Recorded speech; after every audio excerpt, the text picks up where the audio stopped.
So I honestly don't know what episode this is. What are we on? Is this 6? I'm not exactly sure. There probably is a good cold open. Yeah. Welcome. This is episode blank. I mean, I think it's a good sign that we're starting to do it every week, and it just is what it is. Right, exactly. It is what it is. It's 5 or 6 or 7. I think we're beyond 5. Okay. I think we've done 5 already. The pair one keeps sticking out. I actually got I have a friend who asked if I was up for talking to Corey McCann. Oh, really? Yeah, from Pair. I think you are. You Of course, should be. Of course. Yeah. But after we bring on our friend. Yeah. We already agreed with him. But Yeah. that'll be a good set the table. Be amazing. We'll give what's coming next.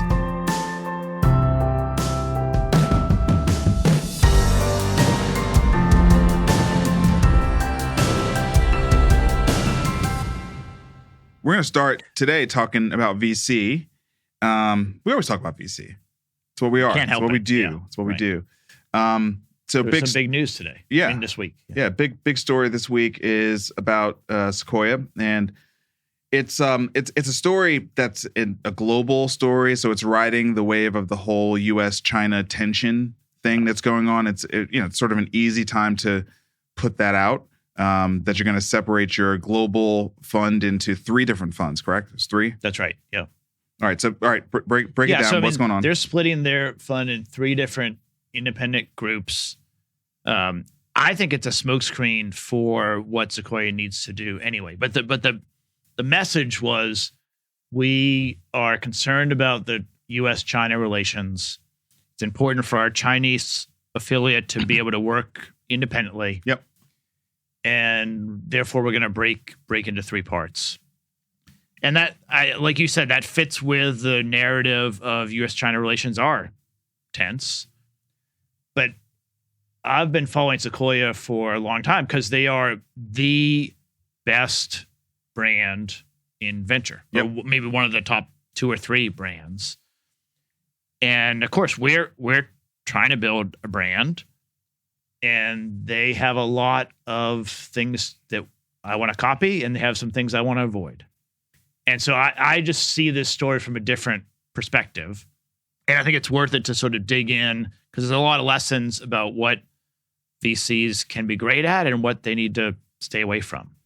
All right, let's just quickly give them benefit of the doubt before we start digging into other things that are going on. It's a great firm. So. Yeah. So, well, I mean, specifically around the China stuff, right? So it does feel like we are in a time where, there's a lot of questions around where your money is coming from. So just to completely get out of VC, this has been a really big week in the sports world. Just two stories. One, the Live Golf merger with the PGA, right? And both of these stories are Saudi related, right? And the other one is Messi, Lionel Messi, coming to Major League Soccer. Yeah, which is great. Yeah, at least I thought it was great. Yeah, no, trust me, it's amazing, right? It's amazing. You don't know how many texts I got from people asking already for next year's Nashville Soccer Club match against Inter Miami, but in both cases, the Saudis, I think, really were the catalyst, right, for both situations, because I didn't know they were behind the soccer. Yeah, so let me just walk through that. So on the soccer one, they have been making ridiculous, we're talking like $1 billion offers to the top players in the world. Okay, the top players.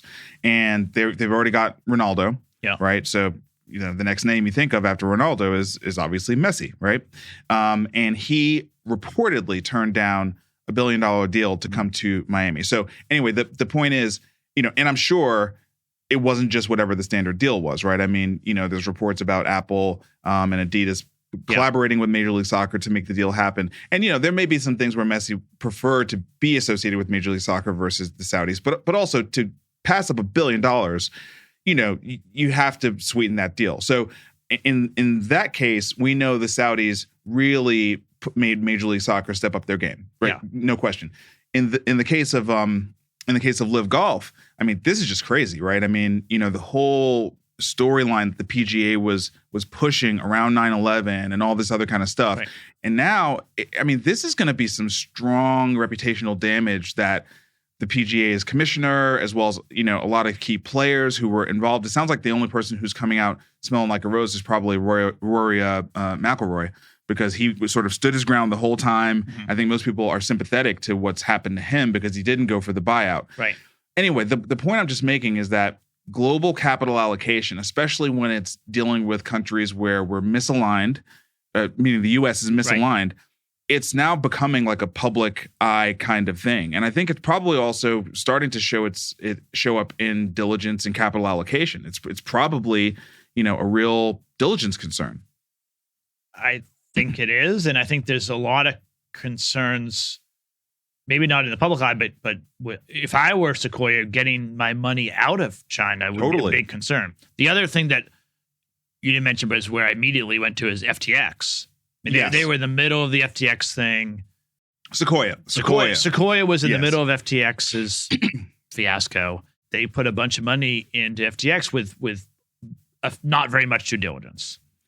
And that also has sort of a branch of a storyline this week, as the SEC has gone full court press against crypto, suing both Binance and Coinbase this week. Yes. So again, and it's very, very clear there's a nationalistic edge to what's going on there, right? So, there probably was some relativity to the FTX situation tied to this. I mean, obviously, the guys at Sequoia are very tapped in. But anyway, I guess I'm just making the point that, China was the best place to go for venture capital assets in 2000, 2005, 2010, 2015. And Sequoia really led the way there. Yep. And they've led the way in a lot of venture things. And I think it's clear that music has stopped. Yes. So I just wanted to give them benefit of the doubt in terms of it might be the right time to separate. I think it's definitely the right time to separate. Yeah. I think there are other reasons besides a purely China play. I think that's probably true. Yeah. All right. So what do you think? So I think that they have gotten too big. Their performance is not what it once was. And I don't think they have the talent, the deal flow, the ability to sort of manage this size apparatus globally. And this was a good opportunity to sort of pull back to where they, are headquartered and get slightly smaller. It's still going to be really big. There's so much to unpack here. I mean, I think we're gonna talk about maybe there. I mean, I'm not a total Sequoia historical expert, but I think we're going to talk about what it looks like to us from our pitch book research is their best ever performing fund. Which, when we looked at it, the numbers are unbelievable. Yeah. The returns on this fund are out of control. There's a reason that Sequoia has the brand they have. Out of control good. They at least were world class. Right. And then we're going to look at a 2010 fund, which is not like a terrible fund at all, but it does show a stark difference in A, the assets under management in that fund, B, the way that the fund actually performs in terms of distribution of the assets, right, and the returns generated per asset. And then I think there's probably some important respect we need to pay to what time these different funds happened in, and as well as what time we're in right now, right? Because you have this, we've already talked about the international issues. We talked about the FTX issues, which was a total black eye. There's no question about that. When you combine those two things with just the general downgrade of VC assets, that's happening immaterial of how talented you are or anything else. That's just across the board. We're all suffering that. When you combine all of those things, I mean, that's not a great recipe. Yeah, it's not. Of course, I'm completely biased because I'm making a living in venture. I think there are different strategies that need to be deployed based on what the exit markets are like. I think that's right. Yeah. And so some funds, hopefully Jumpstart, can be successful in all kinds of environments.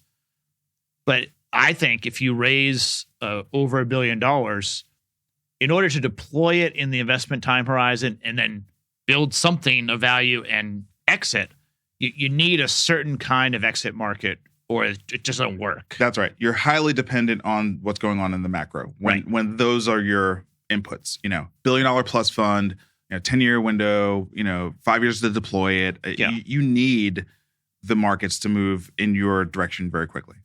Yeah. No question. And I think there's a talent and alignment of incentives thing that we should talk about too. Okay. All right. Well, let's start by looking at a couple of the Sequoia funds. So, first one we're looking at is Sequoia Capital 7. This fund was from 1996. Yeah, 96. Okay. Right. All right. So lay out the blueprint on this fund. How is it structured? Yeah. So there are 5 partners that are all experienced. This is Fund 7. Their first fund was in 1981. Okay. And there are 5 partners, $150 million to be deployed.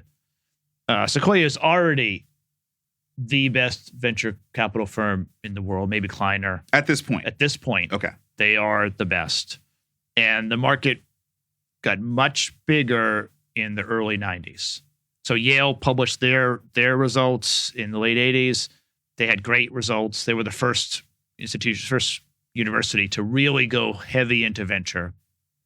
They started doing that in the 70s and 80s. They published their results, and every other university in the world realized, gosh, we should do that. And so in the 90s, there's a lot of capital started coming into venture. Sequoia was the dominant, very strong firm. And in 96, they raised $150 million with 5 partners. And so you have, $30 million each to invest. Mm-hmm.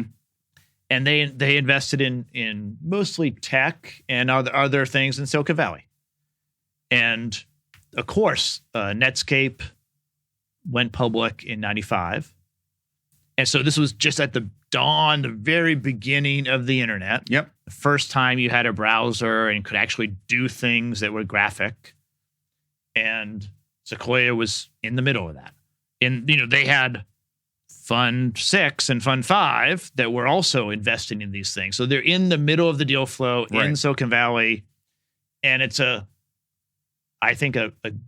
would have said that 25 million today in our funds, we kind of model around 25 million per partner because that's what a mortal can deploy in early stage capital where you're doing fairly small investments.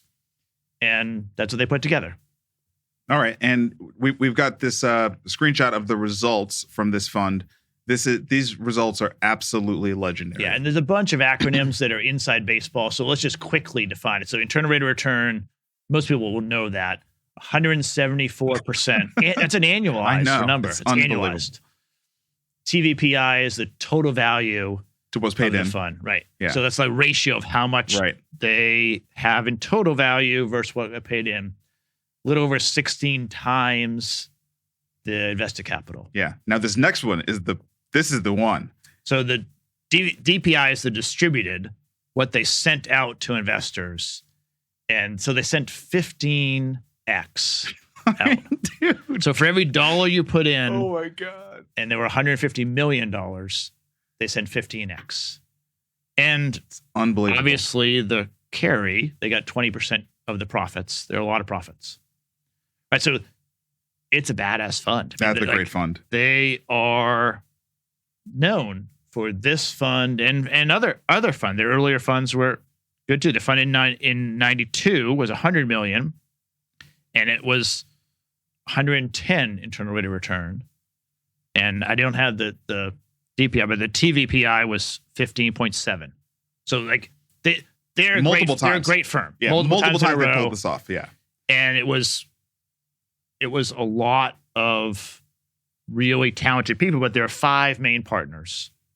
And of course, as you were sort of mentioning, that this was at the beginning of the internet. So a lot of these sales were into the .com craziness, but God bless them. I mean, that was a market that was available. And I don't know what you have next, but I wanted to talk about some of their best win. Well, so let's talk about this. Yeah. So there's a really great graph that PitchBook provides called batting average by deal type. I love that. Yeah. Because it shows you the distribution of performance based on multiples, based on where they invested, right? Right. Early stage, later stage, seed round. But they stack them in these bars based on performance. So you can also get a pretty relative sense of like how many things returned any money at all versus how many investments returned any money at all versus how many were total zeros, because they've got a category called bankruptcy out of business. Right. So that's that, and also they got a 0 to 1x, right? So right. Yeah, just sort of quick aside, Kleiner 10, which 99. Yeah. I know it because I talk about it all the time. They had 20 investments. Most were under 5x. Okay. And then Google. Yeah, right. Right. So that's an example of kind of the opposite of this, where they had a bunch of strikeouts, but they hit a grand slam times 50 home run. And that Kleiner example, I think, is often referenced when people are trying to tell you how VC works. And I'm saying that in air quotes, right? Yeah. When they say VC is a power law business, and they like just assert that is what it is. Well, when we look at this particular graph here, this is not power law. It wasn't power law in the 80s. It wasn't power law in the 90s. It has become that. Right. Because of the way they design the funds and they staff the funds, which is too much. And really quickly, for anyone who doesn't know what the power law is, it basically is, it's kind of like a version of the 80-20 rule where it says, most of your returns are going to come from one or two assets out of, 10 to 15, in your portfolio. Yeah, I say it's a 90-10 rule. So 10% of your investments will deliver 90% of the return. So when we look at this graph that's up here, you can just visually see the vast majority of assets that they invested in returned something. And the highest percentage of the overall base, 30+%, returned 50x. Right. Like that which is incredible. That's unbelievable.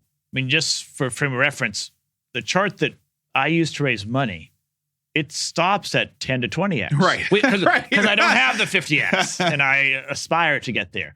But they didn't have one, they had multiple. Yeah. And then they have another group of companies in 10 to 50. And so this was a stacked portfolio where everything did well.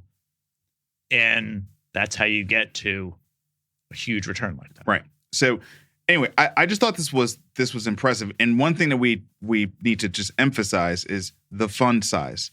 The fund size here, you talked about it, that 30 million per partner kind of number, right? The fund size was 150 million. Right. Okay. So, we're not talking about crazy fees. Not when you have 5 partners. That's not crazy fees. It's really not. They're in Silicon Valley, 5 partners. We showed the picture of the office. That's the office that they had. Yeah. And it's on Sand Hill Road. So $3 million a year.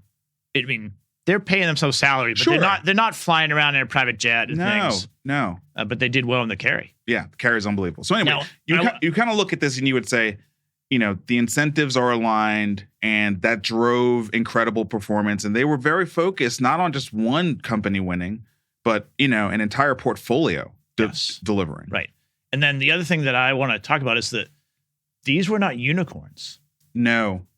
Right. So I looked at just one of those 50Xs because they have several. There's like 7 or 8. Yeah, it was Plumtree was the one we were digging into. And so they got a 50X or more return. They were the first investor, I think. They might have been named. They were the first real money investor. in, yeah. And they sold the business for $211 million, I think. $211.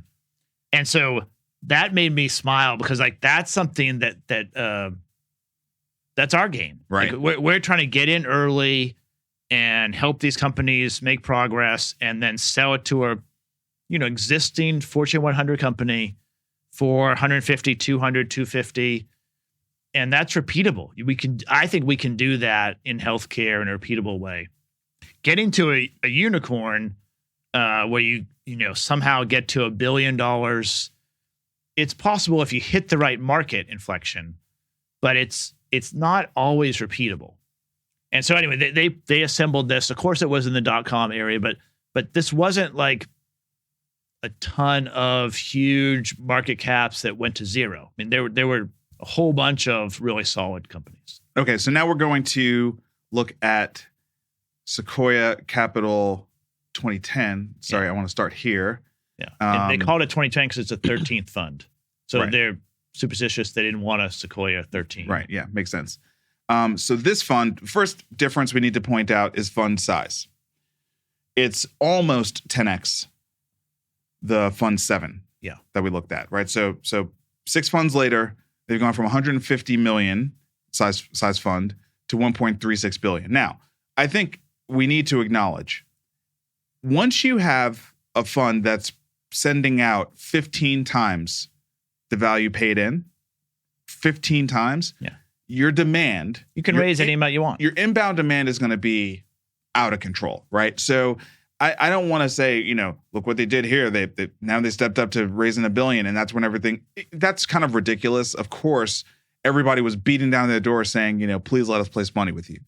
Yes, but I'm not sure that they have to take it if they can't deploy it. No, you don't have to. I'm simply saying their results generated significant demand, and it's very easy if you never had that demand to say you should not take the $1 billion, because the dynamics changed drastically in terms of the management fees. Yeah. I don't blame the Sequoia partners. No. I blame the LPs.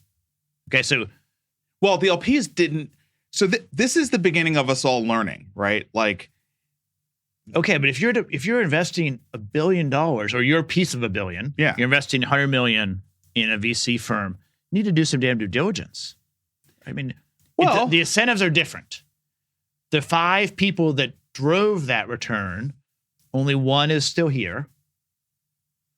And so I just think the LP community, I believe that the brand power drove people to invest in the brand Sequoia and not look so much at all of the inputs that made the original several Sequoia funds really successful. The fund size, the alignment of incentives, the team. I think you're right. And I think that there's been a story about how venture capital works that only until recently are we starting to see it challenged. Like, for the longest time, it was not challenged. Now, for you and I, we're here in Nashville, right? We've always been the underdogs. We've always been the outcasts. Yeah. It's like, we're scrappy. We're used to it. In this market, we're the underdogs and the outcasts, right? I mean, like, we're not the establishment, okay? But for the longest time, the story has been, VC lives in Silicon Valley. It is about networks. It is about access. And no one's got better access than Sequoia. So that's been the narrative around it. And, the LP community has sort of run with that. I'm not saying it's right. I'm saying now now after 13 years after this particular fund, was launched, we're now hearing, we think there may be some negative, incentives of raising a fund that large. We think there may be. You think 20 million a year in fees. Yeah. We think there may be some negative correlations between super large fund size and performance. I mean, but these are, you've been in this world longer than I have, but these are new things that I'm hearing. I don't feel like I heard these when I first got in the game. I think it depends on what LP you're talking about. So there are LPs that are just trying to get into any company. Any company with this track record in Silicon Valley. There were entire firms that their strategy was to follow Sequoia around and do the next round. And they were successful at raising money. And so there's lots of LPs out there. I just think that it would have been possible to see that these are different animals. 150 million with a 5-person team is different than over $1 billion. But the reason we chose this one is that this is not a new fund. No. It's 13 years old. And then also importantly, this was a pretty good time to invest. Yeah. You had plenty of opportunity to build and sell assets. This wasn't like coming into the Great Recession. I mean, it wasn't it was a normal time. Yeah. I mean, it was coming out of that. Yeah. It was coming out of the GFC. Yes. Yeah. Yes. And we briefly looked at the deals in this fund. One of the deals in this fund was WhatsApp. Yeah. So I think that was the signal to us. Okay, this is a legitimate fund, right? There are good assets. There's too many. Yeah. Yeah. Now I'm not sure that we reviewed it. There was some funny business with like all the capital wasn't called. This DPI of 0. There's just some things there I'm not sure I totally like find correct. But when we look at the batting average for this particular fund, one thing we do pretty clearly see is a much higher percentage of bankruptcy out of business businesses in the portfolio, right? So we're moving into 30+%, whereas the last one, it was sub 10%. So clearly they've shifted much more to a power law type of model, as they got later on in the business. My opinion, and I don't have the inside scoop, so it's just my personal opinion, is that in order to deploy $1.3 billion with people that are coming into the firm, and they're really smart people. I mean, Sequoia can hire the best people in the world. They have to deploy it pretty quickly, and they're swinging for home runs on every deal. And sometimes that works. They have a few big wins like WhatsApp, but they also struck out way more than the early funds, and that impacts the total return, impacts the IRR. So it's much more risky. I was at a mixer last week that some folks from Launch Tennessee kind of put together, and I ran into a person who's a VC, moved here from LA during the pandemic, and we were talking about venture, and she was mentioning that she basically just doesn't think VC is that difficult, and I was like, let's talk about that, right? And what she brought up was the strategy you talked about, which was she never leads, and everything she does is based on network and access. Her ability to get into deals, and she places capital, and she never leads. And there is a radical difference between that VC strategy and the VC strategy that we have, which is lead as often as possible, take a board seat, be actively involved in governance, and really, see ourselves as a key player in the success of the company, right? Actively being shoulder to shoulder with our founders as partners. I say all that to say that there are different ways to do VC, for sure. There's different ways to do VC.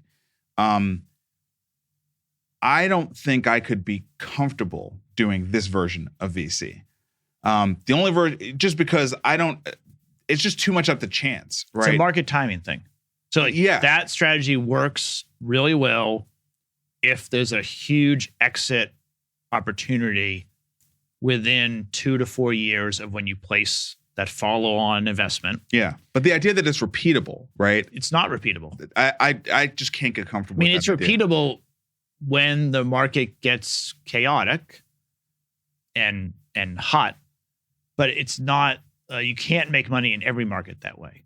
And so I agree with you. It's why we're partners. I would much rather really understand where's healthcare going, talk to Emily about where the regulatory environment's going, and then take a view. This space needs to be improved.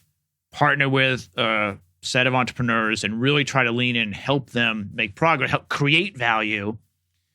And then we're going to exit whenever the team wants to exit. But we have creative value. So yes, I would love to have a super hot market and have people bidding on my asset. But either way, I've created value and it's going to be sustainable and repeatable. Yep. So, I mean, all of this just begs the question, what is the value of a VC brand, right? Because one of the things we're highlighting is over the course of 10, 20 years, 30 years, the brand stays the same. The partners change. The strategies radically change. The geographies change, right? So what does it mean to invest in a VC brand? I mean, this is this is my life for the past 10 years. So you and I are trying to create a VC brand in Jumpstart. And it of course, at first we were the first 2 employees, and there were other employees. But the advantages we've created are intentionally designed to be outside of our personal pattern recognition. And so for instance, we created Jumpstart Foundry, which is a different way to sort of seed, start, support, foster, help very many 30, 40, 50 startups in healthcare every year. And it's done with algorithms and a standard term sheet. There's only one. And then this online learning thing that's run by university professors and our internal team. And they're great people on the team, but they're not the personalities that are driving all the returns. They're making it work for the entrepreneurs, but you could find another person that really cared about entrepreneurs to help. And that's one of several assets that we are building, that if I, passed away, went down in a plane crash, it would still exist. Yeah. And forever, venture was this kind of gatekeeper because there was no internet. So pre-internet, the VC value proposition was, we have access to the money and we have access to the entrepreneurs. And those two pools of people didn't know each other. And the VC was this kind of like a toll booth that, like, you came if you wanted access to entrepreneurs or you wanted access to money, and they were the gatekeeper there. And that was a really valuable service because they couldn't find each other. They don't travel in the same circles and they couldn't find each other. And that's over now. And so, I recruited you too. I spent 10 years in traditional venture and loved the idea of investing in healthcare tech, because healthcare is a late adopter of technology and it's really fun to invest in stuff that's old.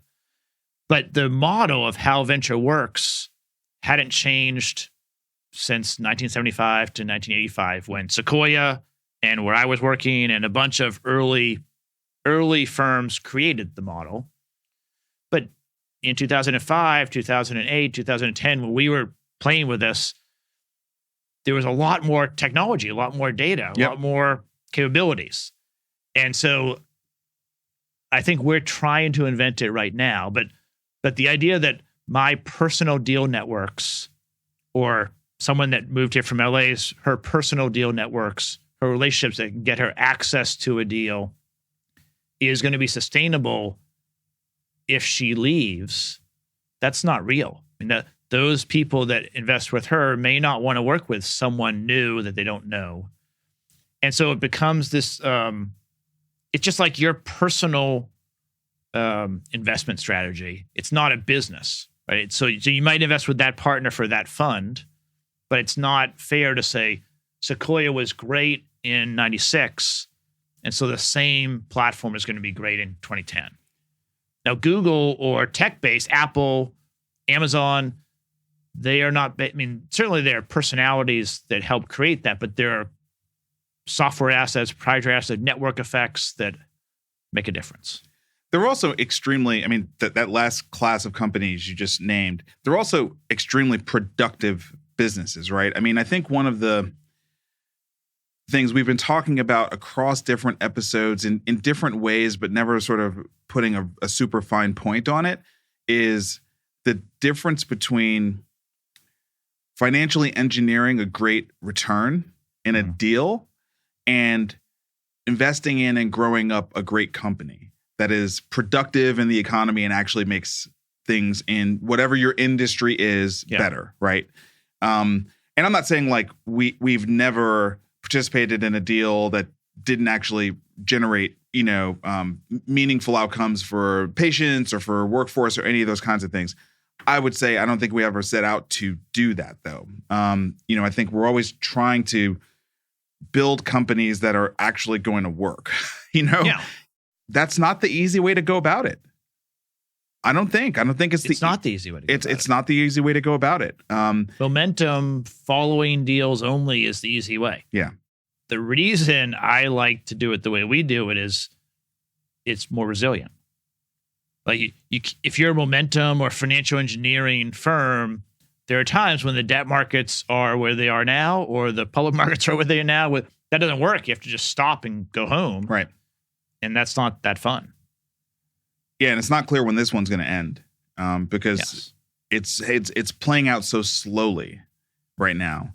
and there's so many geopolitical aspects to it that it's not clear when it's going to end. So it does feel like this is the time to really be focused on building real companies in the early stage, right? I mean, that's kind of where the equity can be appropriately priced, and you can work shoulder to shoulder, and you can try to make meaningful progress in the company.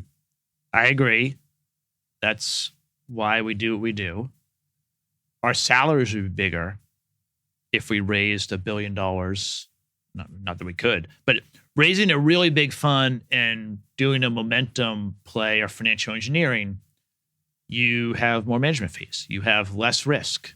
I think it's less fun. It's less resilient, less sustainable, but my wife would be happier. Bigger salary. All right. That's probably a good segue. We're going to take a quick second to remind you again about our fund that's available for for accredited investors out there as individuals, Jumpstart Foundry. Thanks, guys, for the opportunity to talk about our pre-seed fund, Jumpstart Foundry. My name is Doug Edwards, CEO of Jumpstart Health Investors, the parent company of Jumpstart Foundry. We're so excited to be able to talk about early stage venture investing, certainly the need for us to change the crazy world of healthcare in the United States. We are spending 20% of our GDP, north of $4 trillion a year on healthcare with suboptimal outcomes. Jumpstart Foundry exists to help us find and identify and invest in innovative companies that are going to make a difference in healthcare in our country.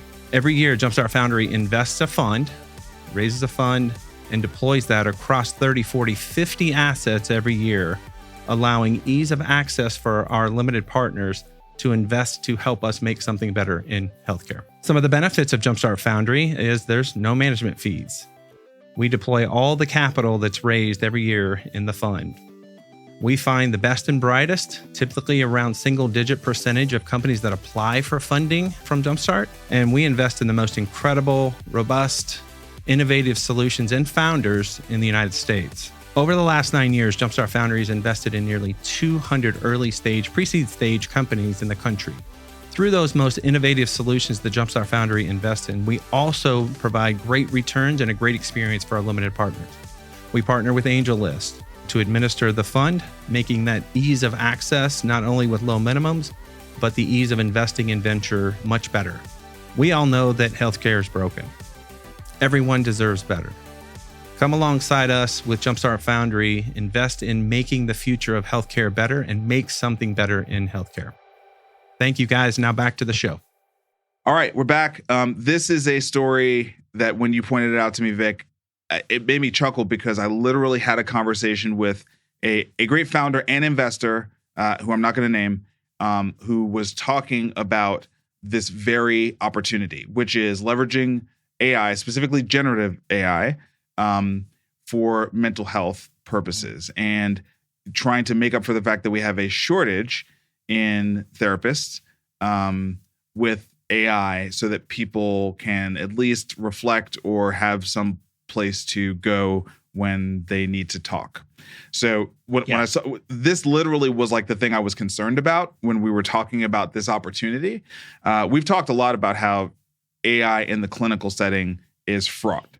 Lots of problems because we've already seen, Bing, GPT-4 and Bard and all these things, like they're super flawed already, right? I mean, and in a clinical setting, you need real precision, and there's real liabilities attached to failure to be precise. And this is I think a perfect example of why we should be very, very careful about bringing generative AI into the clinical setting. Yeah, so I'm a little more optimistic, but what I would say is in a clinical setting, when human life or real patients are involved, I think it's not appropriate to not have a human in the escalation path. It's like if something is needed, you need to have a button or something you can hit to talk to a real person.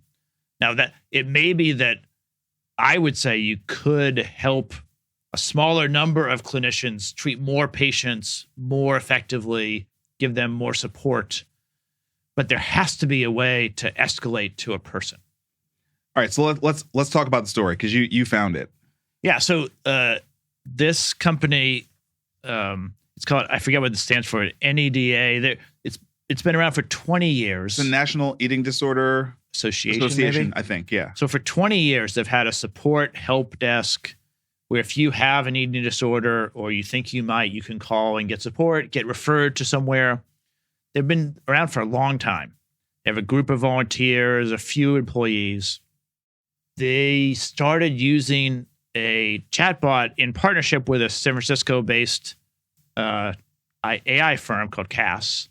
If I made up this story in a fictional book, you would not believe it. But it all broke this week. This is from the Wall Street Journal. But there's lots of news stories. Social media exploded. And so just to I'm going to give you like how I learned about it, and then we'll go back and look at the timeline. So this all broke because somehow the chatbot that was not supposed to be using generative AI began using generative AI. And it began giving anorexic people in crisis advice that they could lose weight more effectively if they did A, B, C, and D. Oh my gosh. And giving them advice on how they could measure their body fat with a fold of skin, and you should consider changing your diet to get into a calorie deficit. The exact opposite advice that one should give. And so I thought that's really bad, and how could that happen? Right. And so kind of dug into it, and there's two really problematic parts. The first is that they signed up in the fourth quarter for this chatbot service. Mm-hmm. They went with the free version. So the San Francisco company CAS, of course, they caused the problem, but they also were offering this to nonprofits as a free service. And so I think Which is noble. Yeah. They needed to be maybe a little more careful with it, obviously. But I can hear one of my portfolio companies saying, hey, we should offer this to nonprofits. Totally. It'll be good for them, good for us. We'll learn. Anyway, so they offered this service. And when they signed up in the early fourth quarter 2022, they were not using generative AI. It was a text-based scripted service and was approved by the leadership at NEDA. And there were only certain chat paths you could go down, and then it referred you to the number to call. Okay, so that's how this whole thing started. Seems pretty safe. And what happened at first is the employees and volunteers got really frustrated because their front line, their ability to interface directly with the people in need was diminished dramatically. There are 5 employees and a bunch of volunteers. They tried to form a union. And in March, I think they did form a union, and then were fired 5 days later. One thing that occurred is all the humans were let go.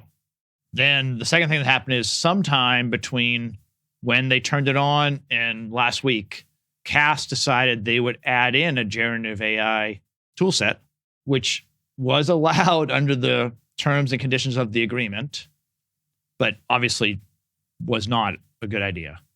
And so they turned it on. They didn't tell NEDA. They just turned it on. And so there are no humans monitoring this. And it started generating what the AI thought was appropriate responses to people saying, I feel overweight. I look in the mirror, whatever. I don't know the anorexia story totally well, but I think their body image is such that they do feel like they're overweight, even though they're clearly not. Right. And so they're chatting with the AI, and I think it pulls from, wherever it's pulling from, the whole internet of diet advice, and gives diet advice to someone that is like me, 20 pounds overweight and needs to lose a little weight. So I should maybe eat less carbs. And unfortunately, there are no people in the escalation path. There's nowhere to go because the whole union busting, let go of people thing. And so it was terrible. A lot of people were really, I don't know, scarred, but hurt by it, upset by it. Of course, after several days, NEDA turned it off. But there's a lot of examples of a lot of lessons about how we need to be cautious with just rolling this stuff out. And maybe free is worth what you're paying for it. There's a couple of things that we need to unpack here. So, I actually like to start with like the labor focus, right? So, because we haven't really seen this come to healthcare yet, but this we is have the great fear of AI. Yeah, well, but we're already seeing it play out in other areas, right? So, for example, the Writers Guild. Yeah. Right. I mean, there's no question that AI is a massive component of that whole. It would already be settled. That's right. That's right. AI is a massive component of that issue, and the problem, of course, is that much of Hollywood has shifted to this streaming model. Oh, oops, the streaming model's not working. The content costs too much, and there's too much of it. There's no way AI is not going to make its way into this whole situation, right? So there's going to be a diminishing of that profession. It's a macro level issue. The problem is the whole media landscape is upside down. It's not profitable, right? So whenever we have these issues where an entire industry. And the reason why it's relevant is because we've been talking for weeks about how healthcare, specifically delivering health services from hospitals, is not profitable, especially if you're doing a ton of Medicare and Medicaid, right? So that's the analogy. It's like the streaming thing, it just doesn't work. It's losing money, okay?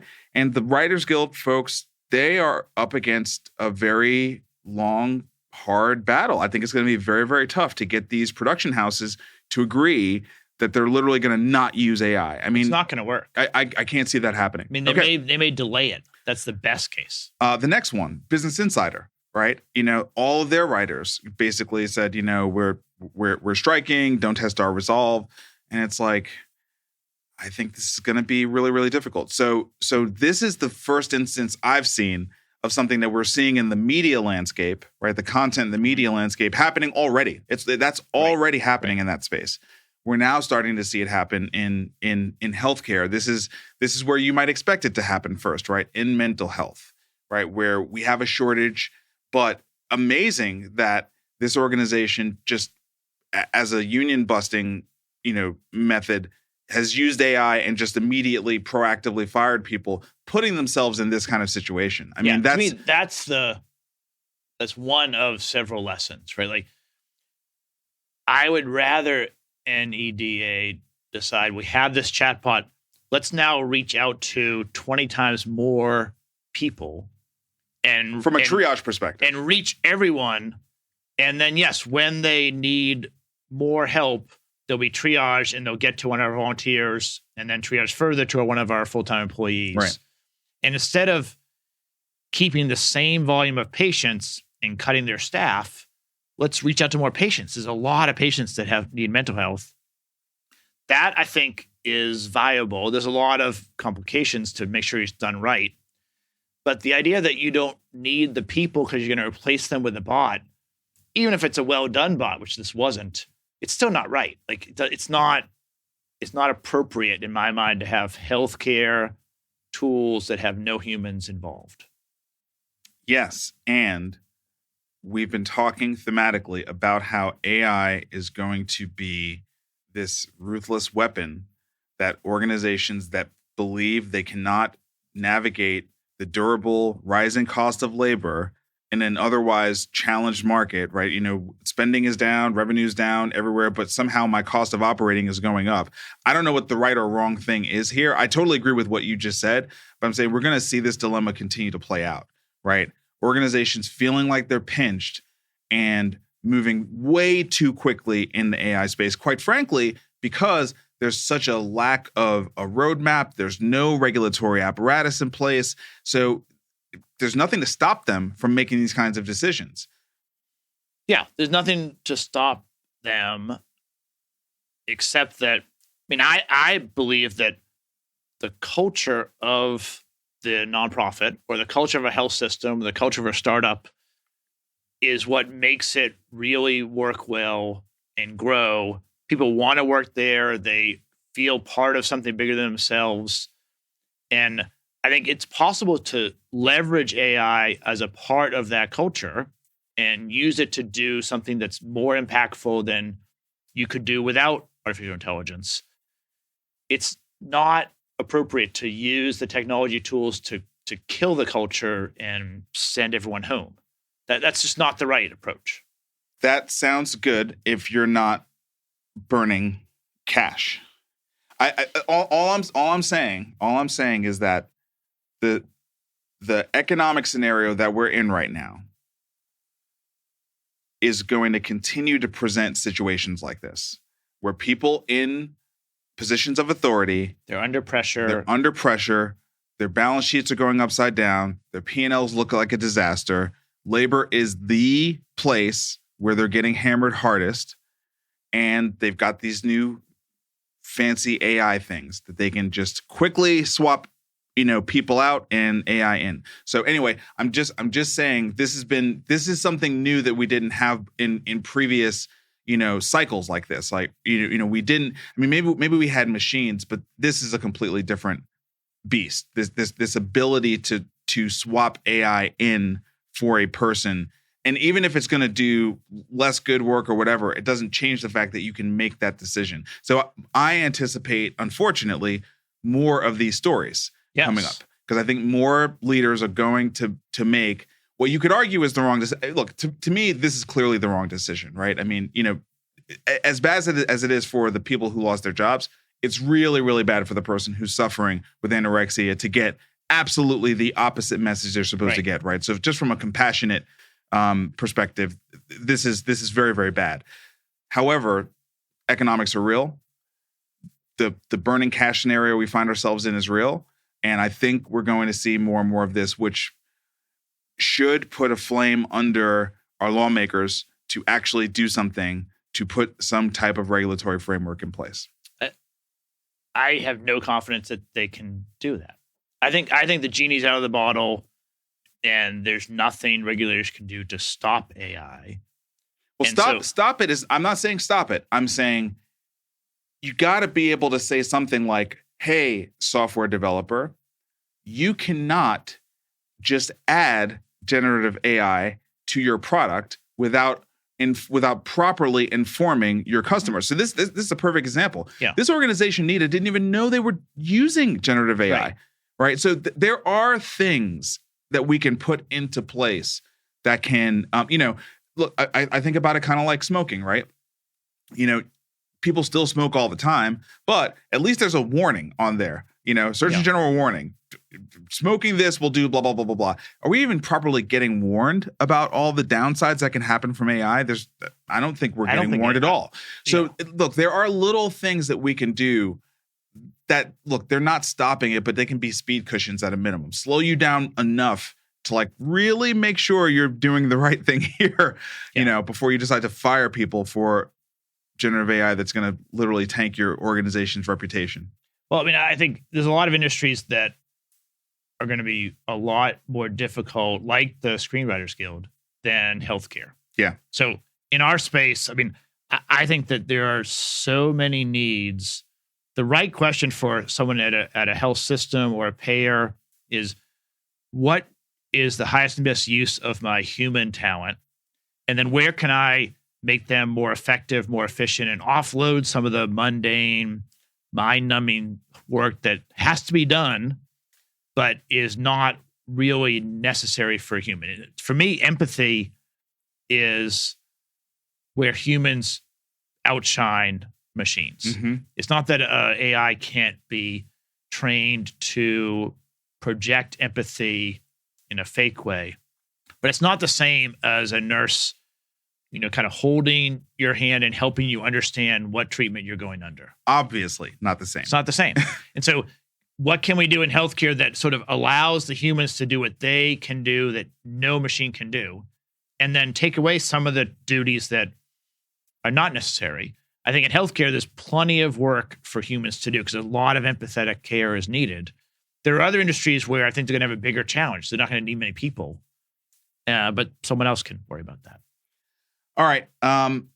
we want to review a couple of stories from previous episodes that have had new developments this week. One, I think we'll just kind of quickly mention. We regularly talk about that we read Axios and this story from Aaron Broadwin about a fertility startup, Bunny, that had a lot of promise, shuttering after failing to secure funds. I think that what was so crazy about this story is they had a lead. The lead was willing to invest $750, right? Yeah. But they would not close unless the founders could find another $250. Right. So they had 75% of the round done. They have a lead. You know how many people say, all I need is a lead, right? All they need is another $250. And they couldn't get the $250 to get to a close. Yeah. And so that's the end of the startup. They shut down, and they literally are not doing it anymore. And the takeaway for me is it's really difficult. It might be the hardest time to raise money that I've seen in 23 years. There's no clarity of what type of deals can get done. Before this story, I would have said there are very few lead investors, but they found a lead. And it's crazy. They couldn't get the $250. I've led a lot of deals. You've led a lot of deals. Yeah. I can't think of a time that I was willing to do $750 and I wouldn't close on the round and go. Right. And so I don't know what the lead was looking for in the other $250, but it is, I have not seen, this is similar to 01, 02 after the dot-com crash, but I don't remember a deal like that. So the leads go away first. Everyone kind of runs for cover. Right.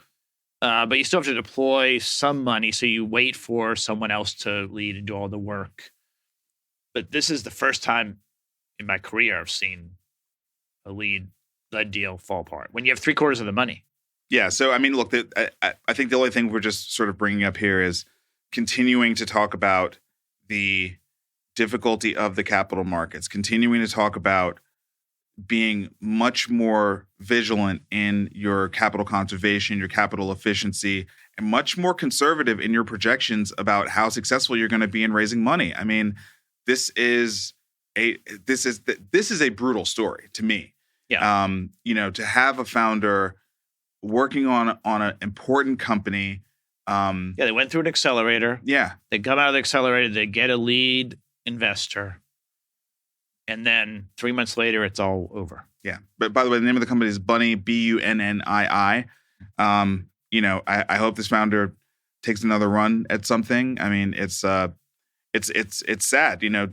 They really never got a chance to show us what they had. And the conventional wisdom is if you get a lead, you're good. Yeah. So clearly they should apply to Jumpstart Foundry. We should have been able to talk to them before they decided to shut their doors. All right. And then final thing, and this was a total left field, unexpected development, which is Optum made an offer to acquire Amedisys. So there was already an offer on the table from Option Care Health. We talked about it, all stock deal, basically a merger of this large, infusion-based company to merge with Amedisys. Seemed like that negotiation and conversation was going well. We've already talked about the landscape in home health, how lots of large players, especially payers, are combining with home health entities because they don't want to have anything to do with hospitals. But the home is certainly, in many people's opinion, the future of where health care is going to be delivered. It's where the patients want to be. It's less expensive. Right. It's hard to deliver. But it's good. Better outcomes if you can deliver the care correctly, right? And Optum has already acquired, not just made an offer, but acquired LHC. That's what surprised me. You can see from this chart, people, I got a couple comments last week that we need to describe what's on the image. We have 6 different big platforms and just the breadth of nationwide coverage.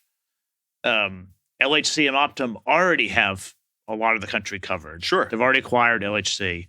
Optum is part of United Care Group, which is the largest payer complex. And now they're trying to in addition by Amedisys. All cash offer. All cash offer. So it's pretty much the same enterprise value. Yeah. The difference is cash or stock. Right.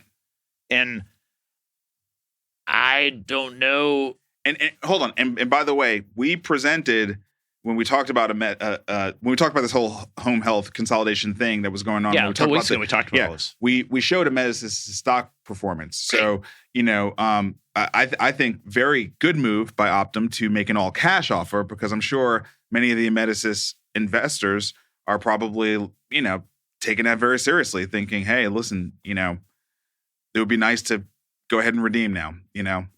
Yeah, I mean, I think. At first, I was pretty surprised because they already have LHC, which is a great platform.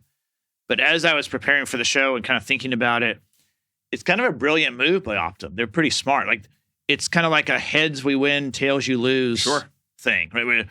If they get the asset and it passes regulatory scrutiny, which I don't know how that's going to go, but then they have a really dominant position, even more so. And there's also a chance that Option Care is going to have to up their offer and pay more, which also is fine for Optum. That's right. So they kind of, I don't know, it was a pretty smart play, I think. Well, so we've talked in the past about how fragmented healthcare is, and I think we were talking about how making analogies between Facebook and what their position is in advertising versus UHG. Yeah. It's not an analogy, because even as large as UHG is, well capitalized as they are, it's still a very fragmented industry, and they still only have a certain percentage of all these different things. I think if you combine, LHC and Amedisys are the largest home health providers in an unbelievably fragmented market. So I think if you combine the two of them, I don't think it makes up 20% of the overall I think market. it's less than 15. Yeah. So look, Optum / UHG's track record on these acquisitions so far, they're shooting the lights out. Yeah. They're shooting the lights out. So I think they've done the diligence, and they've sort of figured out one way or another, as you said, either drive up a larger price from Option Care, or acquire it and combine that, the two best of breed home health providers in the country on their platform. Just incredible scenes, incredible move, and it'll be interesting to see what the shareholders of Amedisys move towards. Yeah, either way, I think for entrepreneurs, it's the same story, and for VCs as a couple weeks ago. There's a lot of consolidation happening in this space. Home health and primary care are reasonably coming together, and we need to build tools to make those big buyers more effective. I think one other thing I'll just sort of point out, I've been having a couple of conversations with folks lately. We're going to have to scale the home health infrastructure to really deal with what we used to call the silver tsunami.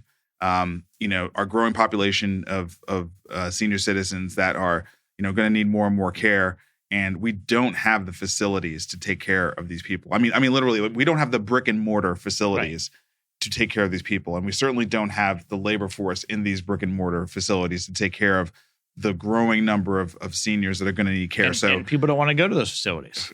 I don't want my parents going to those facilities, right? So what I want is the home health ecosystem and the platforms to advance and evolve and get stronger, and such that I have an option to keep my parents in their home as they continue to age, and issues will come up. We're all moving in that direction. So and I think there's a lot of innovation that can make that more feasible. Yep. Make it more feasible for longer at first, then make it more feasible altogether. Yeah. So it definitely feels like there's a large demographic play here over the next 10 years that says we need a lot of growth, and the consolidation probably makes sense because that's the only way you're going to get the growth efficiently. But I think the amount of innovation that can be created in the venture space to enable, to empower, to grow, to make it better, more precise, this whole home health movement, I think there's a lot of opportunity there. A lot of opportunity. Yeah, I mean, just getting started feels like. I mean, to me, an ideal market consolidation is getting to kind of 5 to 7 players. Yeah. If there's only 2, it makes it really hard for me to sell into it.